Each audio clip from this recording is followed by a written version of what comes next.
We'll move on now with a check on the top headlines in today's international newspapers with Diptyque Laurent. Hello there. Hi, Kat. And you're going to start us off in South Africa with those protests, people calling for the president to resign. Nationwide protests calling for the resignation of President Jacob Zuma. The South African president has been embroiled in a damning corruption scandal that could well be his undoing. It's being called South Africa's biggest political scandal since its transition to democracy in the Wall Street Journal. That's what they're saying. And it could mark a leadership turning point for the ANC party, which of course was founded by Nelson Mandela. Basically, a report came out yesterday which purports to have evidence of a very influential, rich South African family called the Guptas. The report has evidence of certain members of that family paying off government members in exchange for appointing certain ministers to certain posts. Add to that, you have allegations that the Gupta's mining business were given government contracts to finance its own expansion. And even more shockingly, Zuma tried to actually have this report suppressed before it was able to be published. So now there's a commission of inquiry that will be appointed to investigate these allegations of corruption. But he could be facing criminal charges. We saw a picture there before of how people were reacting on the streets. How are the actual South African newspapers reacting? Well, one word, a couple of words. Zuma must go. The newspaper Die Burger, which is an Afrikaans language newspaper, says Zuma must fall. And there you have him on the precipice of a cliff, really symbolic of his political career, which is also hanging by a thread now. In its editorial, the newspaper says, I quote, South Africa and the ANC party can no longer afford the luxury of keeping Jacob Zuma. They say they need to get rid of him. And it's the same message from the South African tabloid The Sun, which says that opposition parties now are also stepping up calls for Zuma to leave.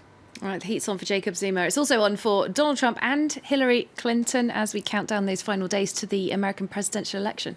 Well, The Independent reports that the African-American early voter numbers appear to be down for the Democrats. They, of course, came out quite overwhelmingly in favor last time around for Barack Obama. It appears that the revival of the email scandal with the FBI chief James Comey's confession last week has sort of narrowed the gap between Clinton and Trump, even if Clinton still remains to be the favorite to win next week. Now, one writer, Holman Jenkins, in the Wall Street Journal, which of course tends to be a conservative paper, says Clinton was the, quote, safe hands candidate a few weeks ago, but that's changed. And now if she does win, it appears her presidency will be an embattled and investigated one from day one.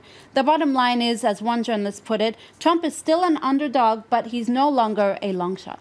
It's all about these key demographics, which demographic votes for which candidate. And there's one group of voters that have surprised some people by coming out more in favour of Trump. That's right. You can read more about it in the New York Times. It's quite astonishing, but veterans are coming out in favor of Trump come election day. This despite the fact that he avoided the Vietnam draft. He's boasted of gathering foreign policy knowledge by watching TV. And he's made blunt attacks on U.S. interventions abroad. Ironically, these candid statements, for instance, about the cost of war is what has appealed to certain voters and garnered Trump some supporters. It appears that his populist discourse has really appealed to them. All right, let's move across to the UK with one final story. It's really quite a massive talking point in Britain today, I think. It's about a football match between England and Scotland. It's on November 11th, which, of course, is Remembrance Day, Armistice Day. This has blown into a really big political controversy. Well, England plays Scotland, as you said, next Friday, November the 11th, in a World Cup qualifier game. Now, it's a day, of course, that's a holiday in many parts of the world to commemorate the fallen during the two world wars. Both teams wanted to wear black armbands with poppies on it, the traditional flower commemorating vets. Now, the problem is FIFA, the world's football governing body, forbids any political, religious, or commercial objects on football shirts. So they banned the poppy banner and threatened sanctions. As a result, a petition has been signed by 250,000 people.